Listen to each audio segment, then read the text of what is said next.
Bismillahirrahmanirrahim. Assalamualaikum warahmatullahi wabarakatuh. Salam jumpa rekan-rekan semua. Dengan saya Meliana Damayanti.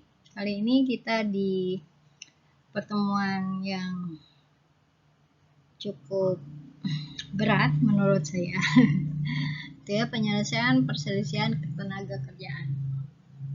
Baik, langsung saja ada 3 hal yang ingin saya jelaskan. Akar permasalahan ketenaga kerjaan, istilah dalam perselisihan hubungan industrial ketenaga kerjaan, serta alur penyelesaian hubungan industrial. Perselisihan hubungan industrial, teman-teman bisa download gitu ya, Undang-Undang Penyelesaian Perselisihan Hubungan Industrial. Terus ada perselisihan hak, perselisihan kepentingan, perselisihan pemutusan hubungan kerja, dan juga perselisihan antar serikat pekerja atau buruh dalam satu perusahaan. Nah, penyelesaiannya bisa dengan perundingan bipartit, mediasi, konsiliasi, serta arbitrase. Itu saja sih yang ingin saya jelaskan sebenarnya. Tetapi memang butuh penjelasan yang panjang, jadi mari lanjutkan ke slide berikutnya. Setidaknya ada 7 kondisi penyebab kerawanan pekerjaan. Yang pertama, adanya tingkat pendidikan yang rendah dari usia pekerja maupun masa kerja yang relatif lama dari para pekerja. Kemudian ada yang kedua, sikap solidaritas yang tinggi. Kebijakan manajemen hanya untuk kelompok tertentu, treatmentnya yang berbeda, dan objektivitas terhadap menjadi subjektivitas.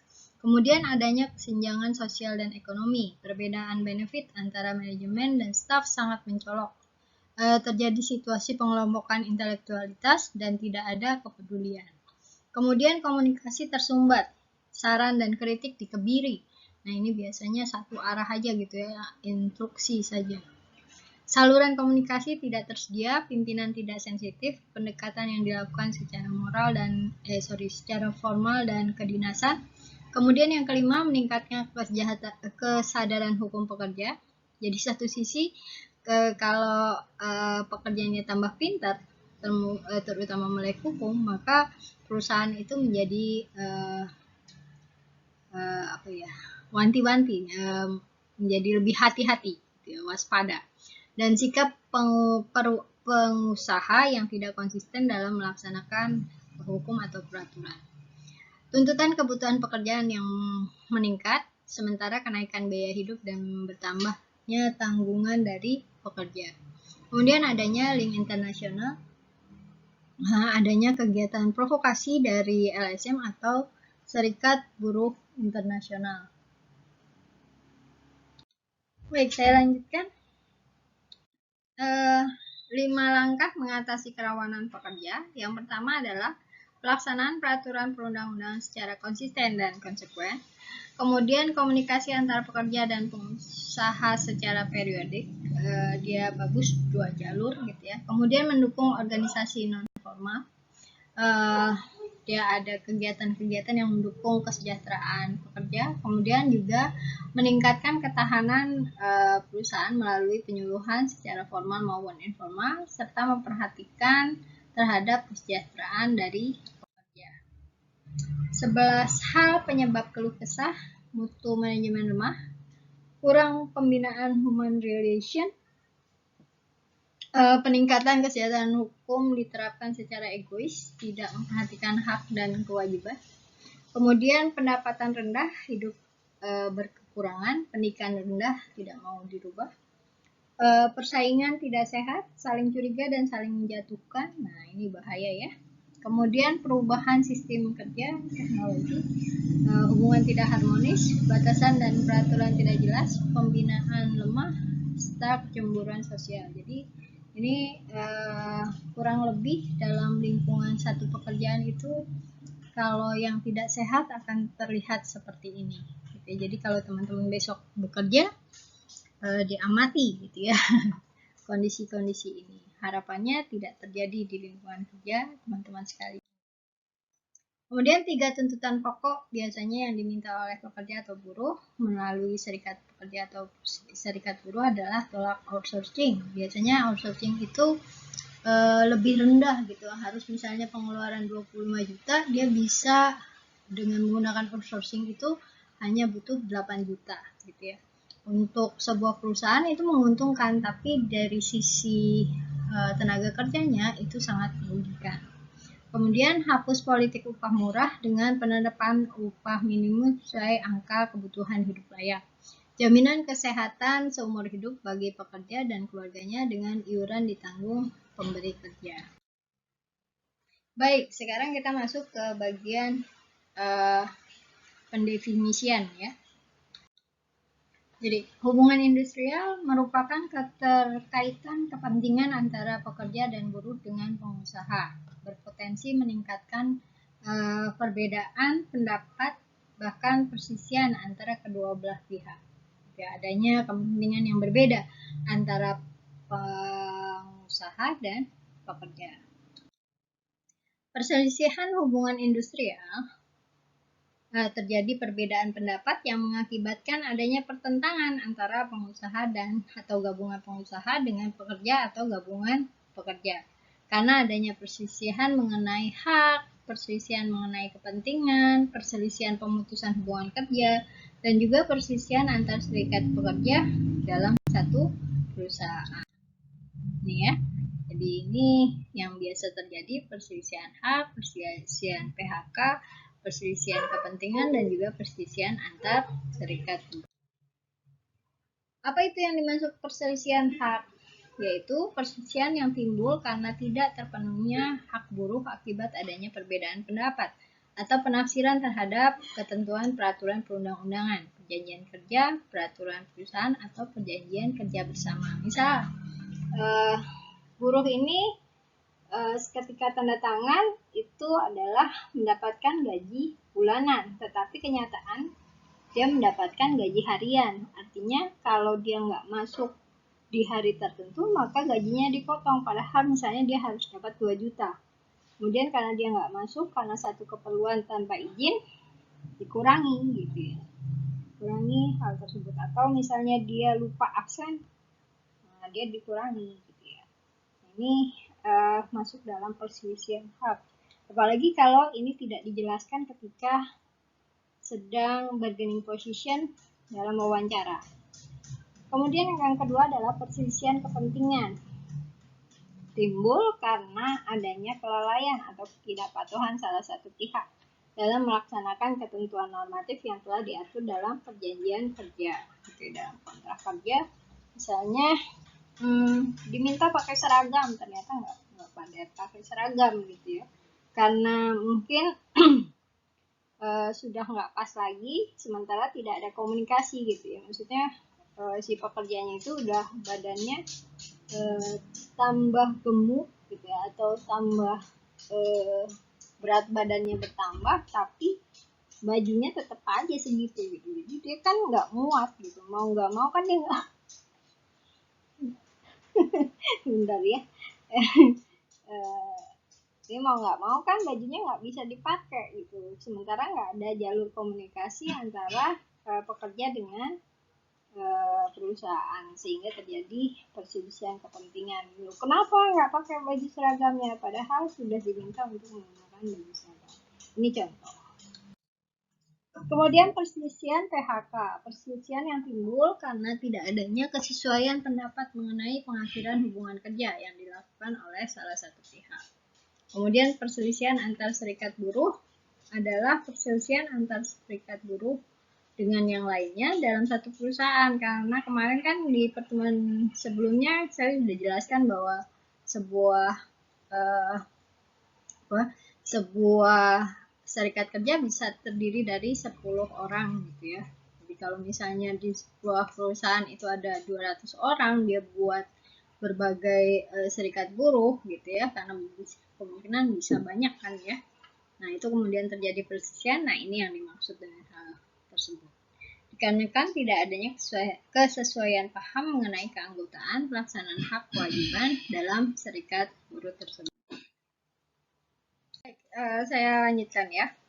Nah, ada beberapa hal atau istilah yang harus teman-teman pahami ketika kita menggunakan jalur penyelesaian ini. Yang pertama adalah konsultasi. Apa yang dimaksud konsultasi? Konsultasi adalah satu tindakan yang bersifat personal antara satu pihak dengan pihak yang lain, merupakan pihak konsultan. Di mana pihak konsultan ini memberikan pendapat kepada kliennya sesuai dengan keperluan dan kebutuhan klien. Kemudian yang kedua, negosiasi. Sebagai sarana bagi para pihak yang bersengketa untuk mendiskusikan penyelesaian tanpa keterlibatan pihak ketiga sebagai penengah. Jadi nggak ada pihak ketiga ya kalau untuk negosiasi ini. Sehingga tidak ada prosedur baku, tetapi prosedur dan mekanisme diserahkan kepada kesepakatan para pihak yang bersengketa tersebut. Penyelesaian sengketa sepenuhnya dikontrol oleh para pihak. Sifatnya informal dan yang dibahas adalah berbagai aspek, tidak hanya persoalan hukum saja. Kemudian yang ketiga, konsiliasi adalah penyelesaian sengketa dengan intervensi pihak ketiga. Dalam hal ini disebut konsiliator, di mana konsiliator lebih bersifat aktif dengan mengambil inisiatif menyusun, merumuskan langkah-langkah penyelesaian yang selanjutnya ditawarkan kepada para pihak yang bersengketa. Jika pihak yang bersengketa tidak mampu merumuskan satu kesepakatan, maka pihak ketiga mengajukan usulan jalan keluar dari sengketa. Meskipun demikian, konsiliator tidak berwenang membuat putusan, karena hanya berwenang membuat rekomendasi, yang pelaksanaannya sangat bergantung pada itikat baik dari pihak yang bersengketa tadi. Kemudian adanya mediasi dan arbitrase. Keduanya hampir mirip dengan berupaya untuk menyelesaikan, gitu, tetapi ada berbagai perbedaan. Persamaannya adalah keduanya merupakan alternatif penyelesaian sengketa di luar pengadilan. Keduanya sama-sama menunjukkan dan menggunakan pihak ketiga sebagai pihak netral dalam menengahi masalah yang dihadapi para pihak. Keduanya bertujuan mempersingkat proses penyelesaian masalah atau sengketa, karena kita tahu kalau dalam perburuan itu butuh speed waktu yang cepat, gitu ya, nggak bisa berlama-lama karena mereka butuh bekerja lagi, butuh banyak energi yang dilakukan untuk melakukan hal lainnya. Sementara itu, perbedaan dari keduanya adalah pada mediasi, pihak ketiga disebut mediator, bertugas sebagai penengah, memfasilitasi proses negosiasi dan sebatas memberi masukan. Hampir sama tadi seperti konsiliasi. Gitu ya. Sedangkan pada arbitrase, pihak ketiga arbiter dapat memberikan putusan dalam permasalahannya. Mediasi hasilnya itu win-win solution, sementara arbitrase bisa win-lose judgment. Pada mediasi, saran mediator bersifat tidak mengikat sehingga para pihak menentukan, sedangkan arbitrase bersifat mengikat, karenanya arbiter yang membuat putusan dan mempunyai kekuatan eksekutorial, jadi dia bisa dieksekusi. Kalau nggak dijalankan, maka bisa langsung menyampaikan ke pengadilan untuk dibantu eksekusinya dengan tenaga dari kepolisian. Nah, ini ya penyelesaian perselisihan hubungan industrial itu dibagi 4 tadi, gitu ya, karena hak, karena kepentingan, karena tadi PHK, gitu ya, dan juga perselisihan antar serikat buruh, maka penyelesaiannya itu bisa mediasi atau pengadilan langsung. Mediasi, konsiliasi, arbitrase, atau pengadilan. Mediasi, konsiliasi, dan juga pengadilan. Ini bisa 4. Jadi ini alternatif yang bisa digunakan. Nah, undang-undang terkait ketenaga kerjaan itu ada Undang-Undang Nomor 21 Tahun 2000 tentang Serikat Pekerja, Undang-Undang 13 Tahun 2003 tentang ketenaga kerjaan yang kemudian dirubah sekarang Undang-Undang Nomor 11 Tahun 2020, gitu ya, terkait Cipta Kerja. Kemudian Undang-Undang Nomor 2 Tahun 2004 tentang penyelesaian perselisihan hubungan industrial, serta Undang-Undang Nomor 39 Tahun 2004 tentang perlindungan dan pembinaan tenaga kerja di luar negeri. Ini ya, sistematika penyelesaian menurut Undang-Undang Nomor 2 Tahun 2004. Bab pertama tentu ketentuan umum, bab kedua tata cara penyelesaian perselisihan hubungan industrial, pengadilan hubungan industrial, penyelesaian perselisihan melalui PHI atau pengadilan hubungan industrial, sanksi, administrasi, dan ketentuan pidana, ketentuan lain, ketentuan peralihan, dan kemudian ketentuan penutup.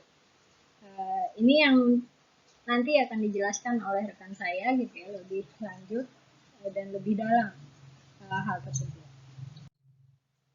Nah, alurnya untuk perundungan bipartit itu ada perjanjian bersama, kemudian untuk mediasi ada perselisihan hak, perselisihan kepentingan, perselisihan PHK, ya. Konsiliasi biasanya terkait perselisihan kepentingan, PHK, gitu ya, ataupun perselisihan antar serikat pekerja.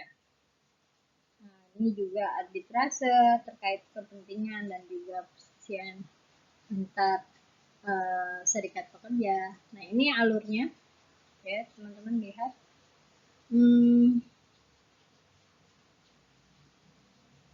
Jadi ada sengketa, ini ada perselisihan dari bawah ya lihatnya. Pekerja, kemudian dari ada pengusaha, ada bipartit.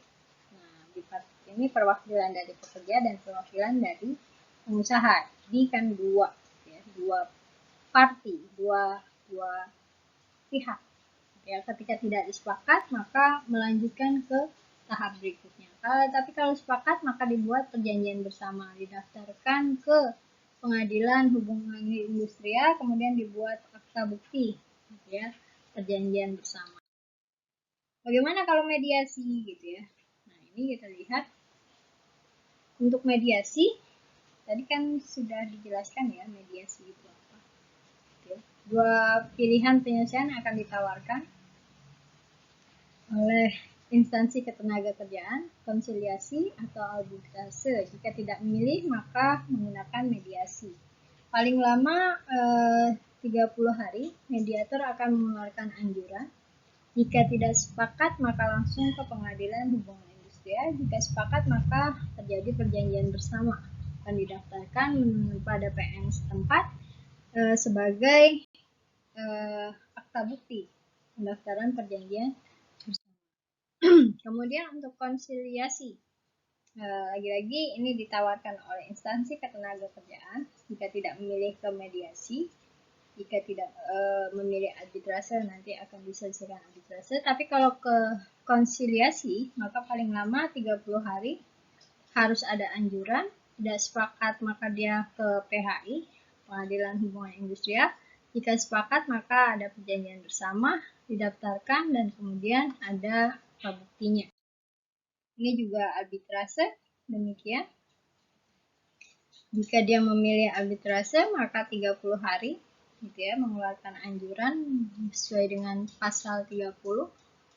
Kalau dia tidak sepakat melakukan maka dilanjutkan dengan pengadilan hubungan industrial. Jika dia sepakat maka dilakukan perjanjian bersama gitu ya, kemudian didaftarkan kepada PN setempat sebagai akta bukti pendaftaran perjanjian bersama. Ini ya, jika sepakat atau damai buat perjanjian bersama gitu ya, tidak berhasil maka lanjut ke mediasi, buat anjuran tertulis gitu ya. Kalau tidak menetapkan putusan harus ditaati karena sifat putusan final dan banding ya, hubungan berdasarkan kesepakatan. Nah, ini juga undang-undang yang bisa teman-teman baca gitu ya dalam penyelesaian sengketa buruh itu juga bisa melalui undang-undang hak asasi manusia ataupun sesuai dengan dilanjutkan di pasal berikutnya terkait hak asasi juga dapat menyelesaikan dan memberi pendapat atas sengketa publik baik terhadap perkara buruh yang sudah disidangkan ataupun yang belum disidangkan. Baik, demikian teman-teman semua, semoga bisa dipahami. slide-nya cukup banyak gitu ya, tapi harapannya bisa tersampaikan gitu ya inti dari materi kali ini. Demikian, terima kasih partisipasinya dan perhatiannya.